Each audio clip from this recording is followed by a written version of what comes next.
Hello everyone, welcome to Pambatha. I'm here to update you of what was happening on iGenesis izolo mhla 12 March 2026. Okay, sikhumbule ukuthi uFelicia uthe kunefihla angeke ayidale lesidalo wathi ngamane angene naye egodini etshela uBishop nomngakhe. Izolo uma kungena eromini yakhe uyambuza ukuthi ngempela into yakho noGabriel iyaqhubeka. Awufuni ukuyiyeka. Wasithulela nje uFelicia wala ngisho uma ebuza ukuthi le secret edalo loGabriel ukuthi uma kwenzeka ekhuluma uGabriel kwenzakalani ngabo. Avele nje wathi uFelicia angeke ayikhulume ngoba uyazi ukuthi ingalahlekelwa yiyo yonke into anayo. Wathi uNkosi uthabeselana ekhona ngalena ngokuthula wathi nje uFelicia ayikho leyo wazi wakhiphela uBonko iwili lapho okugcine kungena negama lika baba omncane kaBonko. Umpumi uhlasela uFelicia emzini wakhe uzomtshela ukuthi uyabona amaqhinga akhe njengoba ekhipha uGabriel ejele yingoba ufuna ukubelana naye.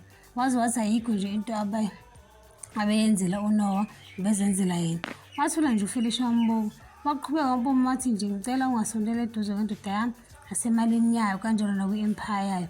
Wathi nje esakho isikhathi siphelile into engakusiza nje ukuthi uye ekhaya labadala lapho ubhilonga khona. Wathi nje awusiye-ke thina sinakekela uGabriel. Waphendula uFelicia wathi yeyi wena leli qhwagi suka lana uzongihlasela emzini wami. Wathi isibindi nje sokuthi ukhulume nami kanjalo sithathaphi. Avela amemezo ukuthi amlethele imvubu aphuma ngesemagondwane empumi. uNkosi uyapakisha uyazikhipha noMarona kodwa akekho waziyo ngaphandle kwakhe uMarona. Lapho umakho umfisela uhambo oluhle uze uyamhaga yeyi ukuba uyazi ukuthi ubuyaphi. Aphuma uFelicia wasala uNkosi afonela uMarona ambuza ukuthi akaqedi yini akwenza kuphela ukuze bezophuthuma eCape Town.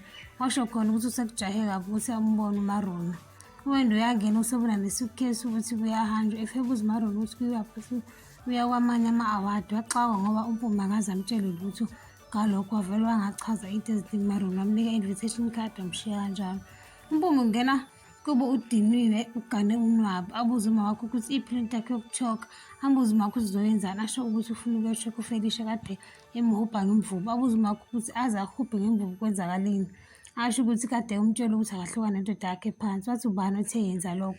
Wathi wena nje mama. Wathi nje ukuthi akazi ngisho ukuthi ihlasela uFelicia emzini wakhe ngoba uzotshela uGabriel ebese uGabriel exabana nawe. Gabriel yobona uFelicia umfica uzihlalele kusofa vele athi uFelicia uNoah akekho usebholeni. Athi nje uGabriel akazele kuNoah uze uyabona ukuthi ubhorekile. Wathi akazele kuNoah uze kuye ambona ukuthi ubhorekile. uNoah akekho i-weekend yonke kanjalo nobuhle akekho kunandi i-weekend yonke bese uBonko nawe uhambe noMarona baye eCape Town i-weekend yonke. Wathi nje uthando luyavutha lapho kwangathi akamuzwa kahle uFelicia wavula amtshela ukuthi atshele intombi yakhe ukuthi ayiyeke ufike emzini wakhe izokhuluma noma kanjani naye. Umpumi uzobona uGabriel amemezi lutho ukusabela uGabriel abona incwadi ephezu kwetafula ngathi uzoqhamuka kusenjalo uGabriel ayibeke phansi kushesha. uGabriel ambuza ukuthi usasaphi isibindi sokuhlasela unkosikazi wakhe amtshela ukuthi ahlukane naye. Wathi nje umpumi wobonga ukuthi ukukhiphile ejele. Wathi uGabriel uyodelela unkosikazi wami. Wathi umpumi unkosikazi wakho wavela akhipha ibhande uGabriel wathi phuma lana phuma. Bamba la ungakhohlwa ukuqinisa notification button, subscribe namshiya umbono wakho. Bye.